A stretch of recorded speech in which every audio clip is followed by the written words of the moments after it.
Hello guys, I am back with another video of respiration. मैं हूं आपका दोस्त और इस चैनल का होस्ट राहुल कुशवाहा। तो यार, अब ये हमारा रेस्पिरेशन का दूसरा वीडियो है। पहले वीडियो में हमने किसकी बात की थी कि इस चैप्टर में हमें पढ़ना क्या क्या है, ठीक है। हमने ये भी बोला था कि आपको कि हम इसमें मेनली 3 साइकिल्स के बारे में पढ़ेंगे, एक ग्लाइकोलिसिस, एक क्रेब्स साइकिल और एक ईटीसी इलेक्ट्रॉन ट्रांसपोर्ट चेन के बारे में पढ़ेंगे। फिर मैंने आपको ये भी बोल दिया था क्या कि ये जो हमारा ग्लाइकोलिसिस है एक तरह का एनएरोबिक प्रोसेस है और बाकी के जो टीसीए, क्रेब्स साइकिल या फिर इलेक्ट्रॉन ट्रांसपोर्ट चेन वो क्या है, एरोबिक है, ठीक।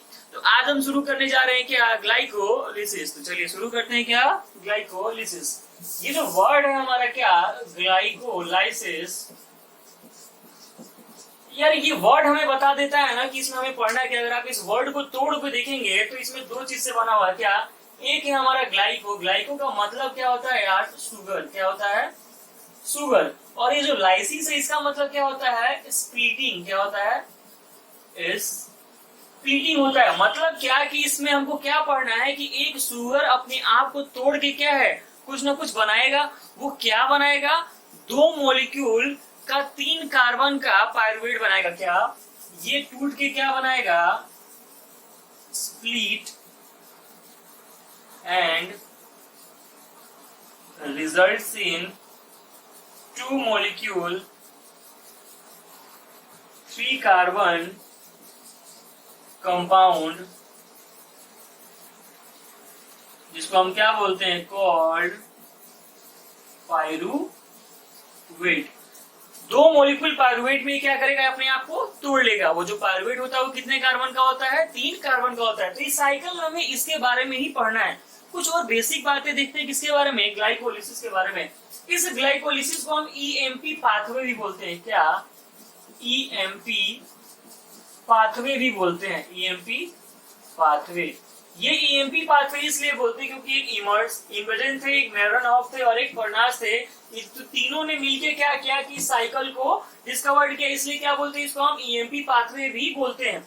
ग्लाइकोलिसिस को हम यूनिवर्सल भी बोलते हैं, यूनिवर्सल पाथवे। क्या बोलते हैं, यूनिवर्सल पाथवे भी बोलते हैं। इसको यूनिवर्सल क्यों बोलते हैं, क्योंकि ये जितने भी लिविंग सेल है सबके साइटोप्लाज्म में होता है। क्या, occur in cytoplasm of all living cell. इसको हम यूनिवर्सल या फिर इसको हम कॉमन पाथवे भी बोलते हैं। क्या, इसको हम ग्लाइकोलिसिस को और क्या बोलते हैं, इसको हम बोलते हैं कॉमन पाथवे। क्या बोलते हैं, कॉमन पाथवे। क्यों बोलते हैं कॉमन पाथवे, क्योंकि ये कॉमन स्टेप है। क्या, कि स्टेप बिटवीन, कॉमन स्टेप है किसके किसके बीच में, step between aerobic and anaerobic. Aerobic और इनएरोबिक के बीच में क्या है, एक कॉमन स्टेप है, इसलिए इसको क्या बोलते हैं, हम कॉमन पाथवे भी बोलते हैं। ये जो ग्लाइकोलिसिस है इसको हम मेनली कितने डिवीजन में डिवाइड करते हैं, 2 में। किसमें, 2 में। एक होता है एनर्जी इन्वेस्टमेंट फेज और एक होता है एनर्जी पे ऑफ फेज। एक बार क्या करेंगे, हम इसमें एनर्जी को इन्वेस्ट करेंगे और दूसरे फेज में क्या हमें एनर्जी मिलेगा। तो इसको हम मेनली 2 फेज में डिवाइड करेंगे, ठीक है। फेज वाइज हम पढ़ेंगे क्योंकि बोर्ड हमारा है छोटा, एक बार में पूरा आएगा नहीं, तो इसको हम 2 फेज में पढ़ेंगे। कौन सा, एक में हम एटीपी को लगाएंगे और एक में एटीपी हमें मिलेगा। तो हमारी जो सेल है वो एनर्जी स्पेंड करेगी, वो किस फॉर्म में करेगी, एटीपी के फॉर्म में करेगी।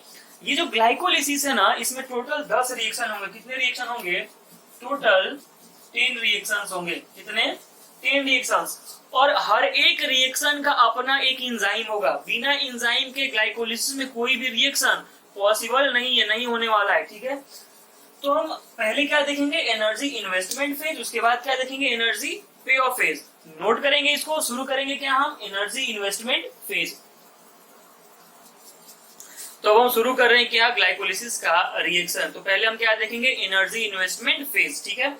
तो यहाँ पे किसका ब्रेकडाउन होने वाला है यार, ग्लूकोज का ब्रेकडाउन होने वाला है। सारे एंजाइम्स एक साथ मिलकर काम कर रहे होंगे, अपने आप में गाना भी गा रहे होंगे। कौन सा, कि मेरी राहें तेरे तक है, तुझको ही तो मेरा हक है। क्यों, ऐसा क्यों बोल रहे हैं, क्योंकि ग्लूकोज टूट के किसमें बनने वाला है, पायरुवेट में। तो बोल रहा है क्या, पायरुवेट की मेरा हक है, टूट के बनना है, ठीक है। तो शुरू करते हैं। तो रिएक्शन स्टार्ट कहां से होगा, ग्लूकोज के ब्रेक डाउन से। बनेगा क्या, पायरुवेट का 2 मॉलिक्यूल। कैसे बनेगा देखते हैं। तो पहला क्या रिएक्शन है, ये हमारा रहा ग्लूकोज, और ग्लूकोज टूट के कुछ ना कुछ बनेगा फर्स्ट स्टेप में। ग्लूकोज पहले टूट के क्या बनेगा, ग्लूकोज 6 फॉस्फेट। क्या बनेगा, ग्लूकोज 6 फॉस्फेट। किसके प्रेजेंस में होगा ये, मैंने क्या बोला कि हर एक स्टेप का अपना एक एंजाइम होगा। यहाँ पे कौन सा एंजाइम होगा, हेक्सोकाइनेज। कौन सा एंजाइम होगा, हेक्सोकाइनेज। और यार एक आपको ट्रिक बता दूं मैं कि जहां भी जिस एंजाइम में काइनेज वर्ड आ जाए ना, वहां पे उसका एक्टिवेशन फैक्टर क्या होता है, मैग्नीशियम +2। कौन सा, मैग्नीशियम +2। जो भी एंजाइम दिखे और उसके लास्ट में आपको काइनेज वर्ड दिखे, 99% केस में क्या होगा, ऐसा होगा क्या कि उसका जो एक्टिवेशन फैक्टर होगा वो कौन सा होगा, मैग्नीशियम +2। ठीक, मैंने क्या बोला था कि ग्लाइकोलिसिस को शुरू करने के लिए हमें क्या है, एनर्जी देना पड़ेगा। चलो देते हैं, ये लो दे दिया मैंने, एटीपी दे दिया है। तो एटीपी से क्या बनेगा हमारा, एडीपी। तो ये हमारा पहला स्टेप है। इस पहले स्टेप में क्या हो रहा है कि फॉस्फोराइलेशन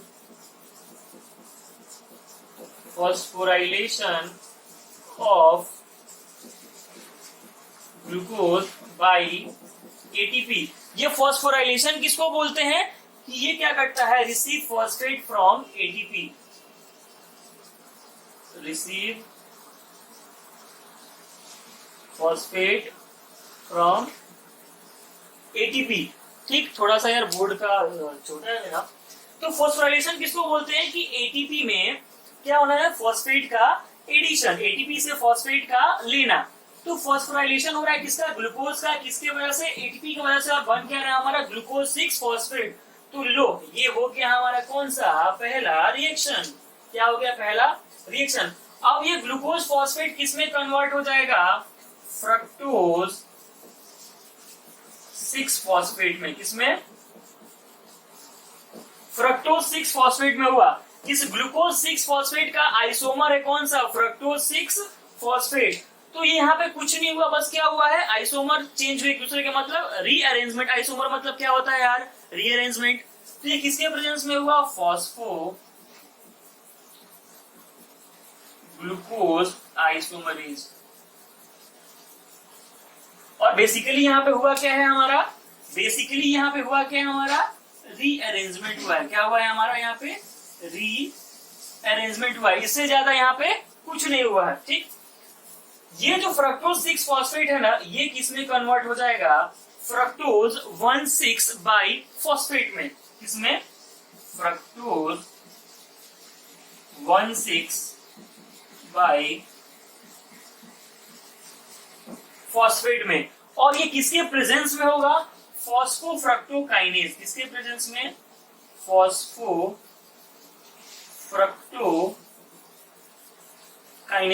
देखो यार यहाँ भी काइनेज आया ना, इस यहाँ भी एक्टिवेशन फैक्टर कौन सा होगा, मैग्नीशियम +2। ठीक, ये किसने बना, फ्रक्टोज। और यहाँ पे भी क्या है हमारा, एटीपी लगेगा। क्या लगेगा, एटीपी बना गया हमारा एडीपी। इसको भी क्या बोलेंगे कि फॉस्फोराइलेशन हुआ। क्या हुआ यहाँ पे, फॉस्फोराइलेशन हुआ। कौन सा फॉस्फोराइलेशन, सेकेंड फॉस्फोराइलेशन हुआ। फर्स्ट फॉस्फोराइलेशन क्या हो गया है, यहाँ पे हो गया है। तो फ्रक्टोज 6 फॉस्फेट बना, से क्या बना, फ्रक्टोज 1,6 बाई फॉस्फेट। क्या हुआ, किसके प्रेजेंस में बना, फॉस्फोफ्रक्टोकाइनेज के प्रेजेंस में बना। यहाँ पे भी क्या हुआ, एटीपी लगा। तो ये जो रिएक्शन है ना, यहाँ से लेके यहाँ तक, इस पूरे रिएक्शन को हम क्या बोल रहे हैं यार, एनर्जी इन्वेस्टमेंट फेज। क्या बोल रहे हैं, एनर्जी इन्वेस्टमेंट फेज, या फिर इसी को हम क्या बोलते हैं, प्राइमरी। क्या बोलते हैं, प्राइमरी रिएक्शन। तो टोटल कितना एटीपी हम लोगों ने लगाया यार, 2 एटीपी। कितना एटीपी हमने इन्वेस्ट किया है, 2 एटीपी इन्वेस्ट किया है। तो यहां तक हमारा क्या है, इन्वेस्टमेंट फेज है। जो हम आगे अब दूसरा फेज पढ़ेंगे वो कौन सा फेज होगा, पे ऑफ फेज होगा। लेकिन ये इन्वेस्टमेंट फेज और पे ऑफ फेज के बीच में एक छोटा सा स्टेप आएगा, क्या, क्लीवेज। वहां पे क्या होगा कि ये जो हमारा फ्रक्टोज 1,6 बाई फॉस्फेट है ना, ये जो 6 कार्बन का हमारा मॉलिक्यूल है, क्या करेगा, टूट के 3 कार्बन का 2 मॉलिक्यूल देगा। ठीक है, तो उसके बारे में अभी बात कर रहे हैं, इतना नोट करें क्योंकि हमारा बोर्ड है छोटा, तो एक बार में पूरा साइकिल नहीं आ पाएगा, नोट करेंगे। तो अब आगे क्या होगा यार, हम फिर शुरू कर रहे हैं ऊपर से क्या, फ्रक्टोज 1,6 बाइफॉस्फेट से। कहां से हमने यहाँ किसको छोड़ा था, फ्रक्टोज 1,6 बाइफॉस्फेट को, और वहां तक क्या बोला था, प्राइमरी रिएक्शन या फिर इन्वेस्टमेंट फेज। फिर मैंने क्या बोला आपको कि उस इन्वेस्टमेंट फेज और पे ऑफ फेज के बीच में एक छोटा सा आएगा क्लीवेज, वो आ गया क्या, फ्रक्टोज 1,6 बाइफॉस्फेट में मैंने छोड़ा था नीचे रिएक्शन। ये क्या करेगा ना कि एल्डोलेज के प्रेजेंस में, ये एल्डोलेज के प्रेजेंस में किसको ब्रेक कर लेगा अपने आप को, किसके प्रेजेंस में, एल्डोलेज के प्रेजेंस में ब्रेक करेगा, किसमें किसमें ब्रेक करेगा, डाई हाइड्रोक्सी एसीटोन फॉस्फेट और एक PGA में। ठीक है, किसमें किसमें ब्रेक कर गया, डाई हाइड्रोक्सी में और फिर किसमें, ग्लिसरॉल्डिहाइड 3-फॉस्फेट, जिसको हम PGA भी बोलते हैं। ठीक, और इन दोनों के बीच में ना ये क्या है ना, दोनों क्या है, आइसोमरेज है, क्या है, आइसोमर्स है।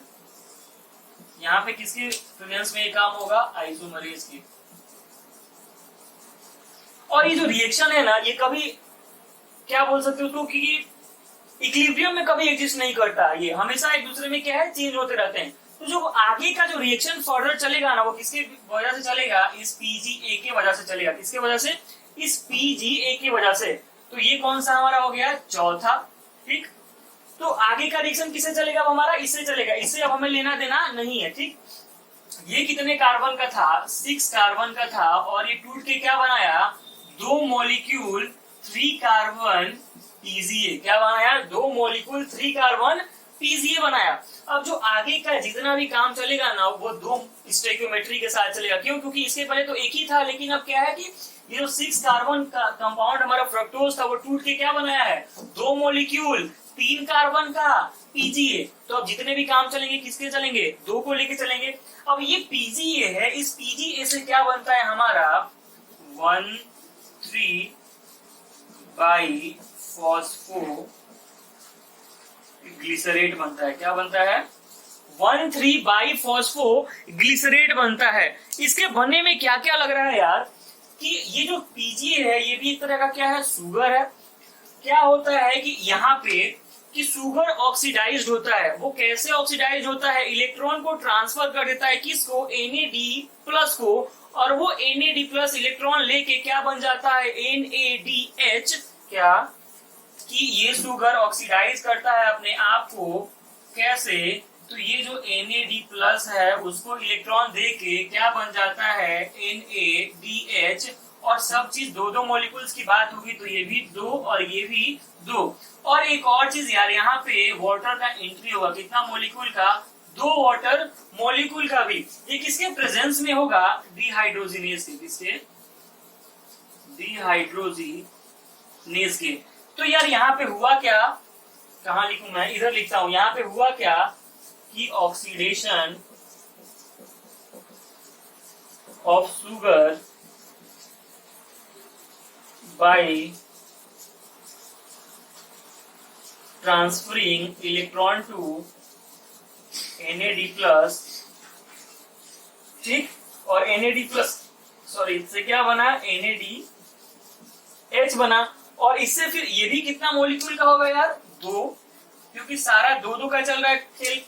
तो ये भी कितना बना, 2,1,3 बाइफॉस्फो ग्लिसरेट बना। लेकिन खास बात ये है ना कि ये जो 1,3 बाइफॉस्फो ग्लिसरेट बना है ना, इसके पास क्या है कि हाई एनर्जी फॉस्फेट बॉन्ड है। क्या है, 2 हाई एनर्जी फॉस्फेट बॉन्ड है, 2 हाई एनर्जी फॉस्फेट बॉन्ड है। ये जो बना है इसके पास क्या है, 2 हाई एनर्जी फॉस्फेट बॉन्ड है। अब इस 1,3 बाइफॉस्फो ग्लिसरेट से क्या बनेगा, 3 फॉस्फो ग्लिसरेट। क्या बनेगा, 3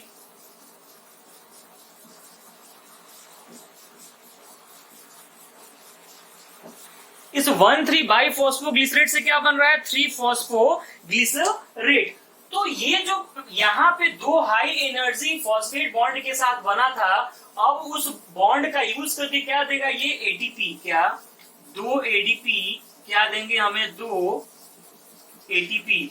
यहाँ पे क्या हो रहा है यार कि शुगर क्या कर रहा है, यहाँ पे डायरेक्ट क्या हो रहा है कि फॉस्फेट किससे मिल रहा है, इस शुगर से एडीपी को मिल रहा है और उसे क्या बना रहा है, एटीपी। क्या हो रहा है कि शुगर से डायरेक्ट फॉस्फेट बॉन्ड किसको मिल रहा है, एडीपी को, और वो एडीपी क्या बना रहा है, एटीपी। इसी को बोलते हैं हम क्या, सबस्ट्रेट लेवल फॉस्फोराइलेशन। तो कोई पूछे आपसे कि सबस्ट्रेट लेवल फॉस्फोराइलेशन किसको बोलते हैं, तो आप क्या बोलोगे कि जब डायरेक्ट शुगर से फॉस्फेट बॉन्ड किसको मिले, एडीपी को, और वो एडीपी क्या बनाए, एटीपी, उसी को हम क्या बोलेंगे, सबस्ट्रेट लेवल फॉस्फोराइलेशन। इस पूरे ग्लाइकोलिसिस में 2 स्टेप है, कौन सा, सबस्ट्रेट फोटोफॉस्फोराइलेशन का। जो पहला स्टेप है ये, तो ये कौन सा लेवल इसको बोलते हैं, सबस्ट्रेट लेवल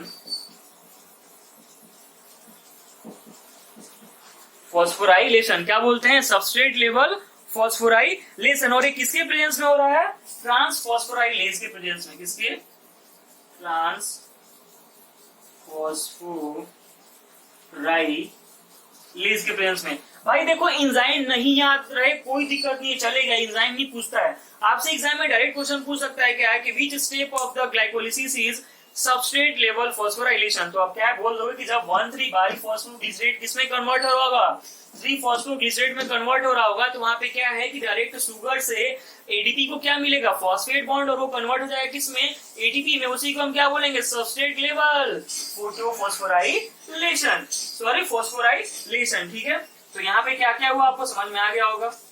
एक तरह से मैं एक सीनरी बनाता हूँ क्या कि शुगर से क्या हुआ, फॉस्फेट बॉन्ड मिला किसको, एडीपी को, और उस एडीपी से क्या बना हमारा, एटीपी। यही क्या है हमारा सबस्ट्रेट लेवल फॉस्फोराइलेशन। ठीक, तो ये जो फेज है ना, इस फेज को क्या बोलते हैं हम, क्लीवेज फेज। क्या, क्लीवेज फेज। मैंने बोला था ना कि इन्वेस्टमेंट और पे ऑफ के बीच में एक छोटा सा फेज आएगा, कौन सा, क्लीवेज का फेज, ये रहा हो। ठीक, ये तो ये हो गया चौथा। ठीक, तो कितने रिएक्शन होते हैं टोटल यार हमारे ग्लाइकोलिसिस में, टोटल 10 रिएक्शन हो रहे हैं। ठीक, तो ये हो गया हमारा कौन सा, चौथा, ये 5वां, ठीक, 6ठा, और ये कितना हो गया। अभी तक हमने कितना रिएक्शन पढ़ लिया यार, 7 रिएक्शन पढ़ लिया। ठीक है, और हमारे 3 रिएक्शन अभी भी बचे हुए हैं। तो वो क्या है, अब आगे ये 3 फॉस्फोग्लिसरेट से क्या बनेगा, आगे 2 फॉस्फोग्लिसरेट बनेगा। बनाते हैं, तब तक इसको आप नोट करेंगे। तो मैंने क्या बोला यार कि जो 3 फॉस्फोग्लिसरेट है उससे क्या बनेगा हमारा, 2 फॉस्फोग्लिसरेट। तो अब ये क्या बना दिया हमने, 3 फॉस्फोग्लिसरेट से 2 फॉस्फोग्लिसरेट बना दिया हमने, 2 फॉस्फोग्लिसरेट बना दिया है। अब इस 2 फॉस्फोग्लिसरेट से क्या बनेगा, पीईपी, फॉस्फोइनोल पाइरुवेट। किसके प्रेजेंस में बनेगा, इनोलेज के प्रेजेंस में। किसके, इनोलेज के प्रेजेंस में बन रहा है क्या, पीईपी, फॉस्फोइनोल पाइरुवेट। यहाँ पे क्या होगा ना कि वाटर का रिमूवल होगा। क्या होगा, 2 मॉलिक्यूल वाटर का रिमूवल होगा।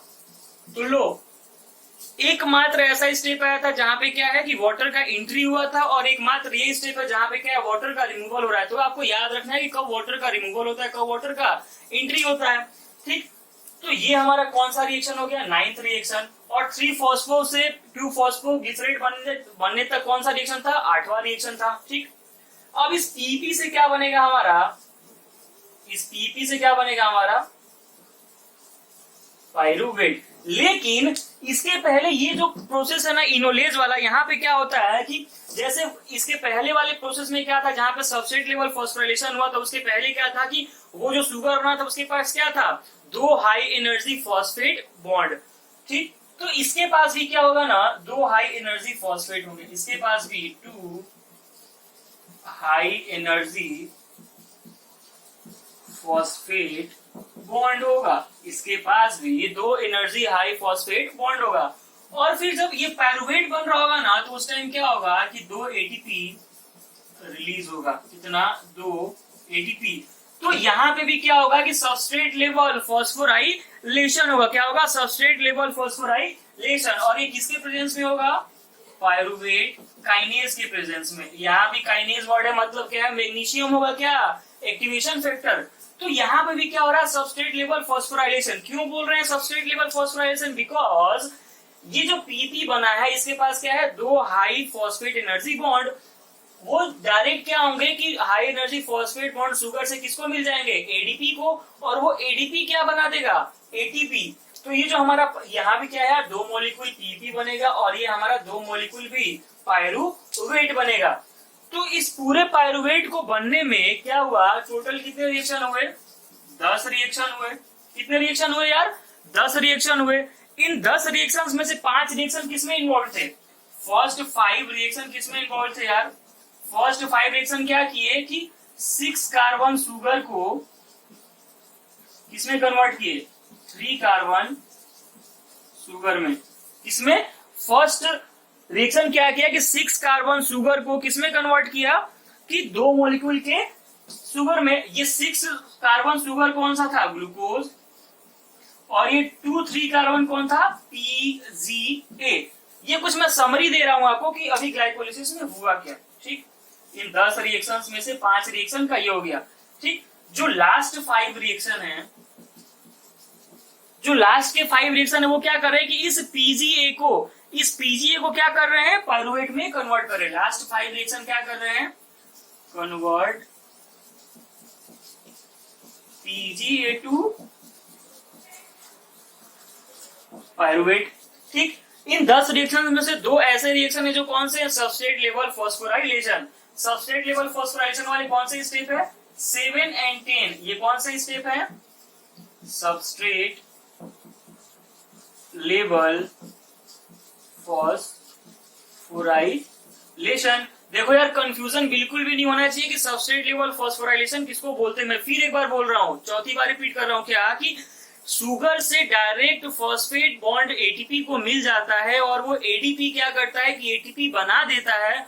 उसी एटीपी के फॉर्मेशन को हम क्या बोलते हैं, सबस्ट्रेट लेवल फॉस्फोराइलेशन, ठीक।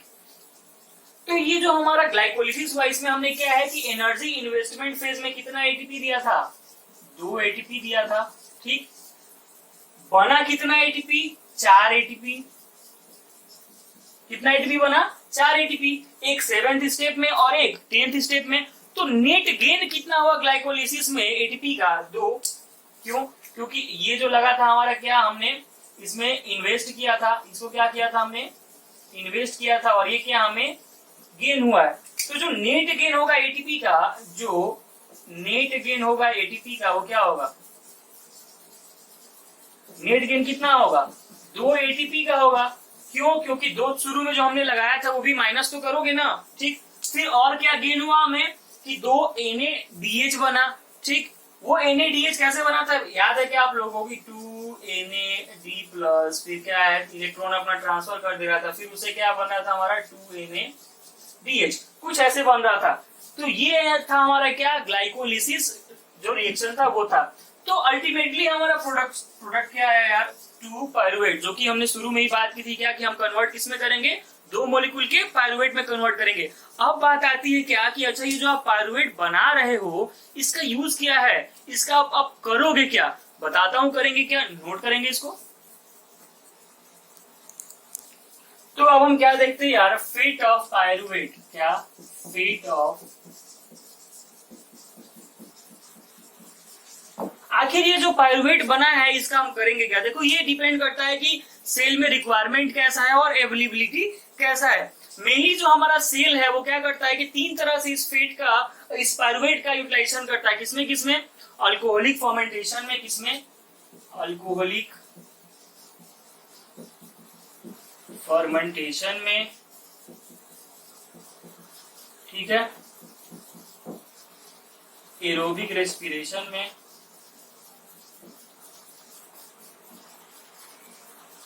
यहाँ पे एरोबिक रेस्पिरेशन बोलने का मतलब क्या है यार, कि जैसे हम किसकी बात कर रहे हैं, क्रेब साइकिल की बात करते हैं, ठीक, उसकी, और अल्कोहलिक हो गया, और फिर क्या हो सकता है, लैक्टिक एसिड फर्मेंटेशन भी पढ़ना है हमको। कौन सा, लैक्टिक एसिड फर्मेंटेशन। तो ये वो 3 जगह है जहां पे क्या है कि पायरुवेट का हम यूज कर रहे होंगे। जो आगे हम पढ़ने वाले हैं क्रेब साइकिल, उसमें यूज होगा क्या कि डायरेक्ट हम पाइरुवेट से क्या बना रहे होंगे, एसिटाइल कोएंजाइम ए बना रहे होंगे, उसको हम बोल भी क्या रहे होंगे, लिंक रिएक्शन बोल रहे होंगे, ठीक है। फिर फर्दर एक बड़ा सा क्रेब्स साइकिल चलेगा, उसके बारे में हम क्या है नेक्स्ट वीडियो में बात करेंगे। तो ये वीडियो थी हमारी ग्लाइकोलिसिस की। सिंपल सा हमें कुछ स्टेप्स है उनको याद रखना है कि किस स्टेप में क्या हो रहा है, ठीक। इतना काफी है हमारे नीट एग्जाम के लिए, क्योंकि एकदम ये एनसीईआरटी बेस्ड था, इसमें ज्यादा मैंने इधर उधर की बातें नहीं की, ठीक है। तो आप लोग अच्छे से पढ़ेंगे, कोई डाउट हो कमेंट सेक्शन में जाएंगे, #AskBiome और डाउट पूछेंगे, ठीक है। तो मिलते हैं अगले वीडियो में किसके साथ, क्रेब साइकिल के साथ। तब तक के लिए stay home, stay safe, all the best.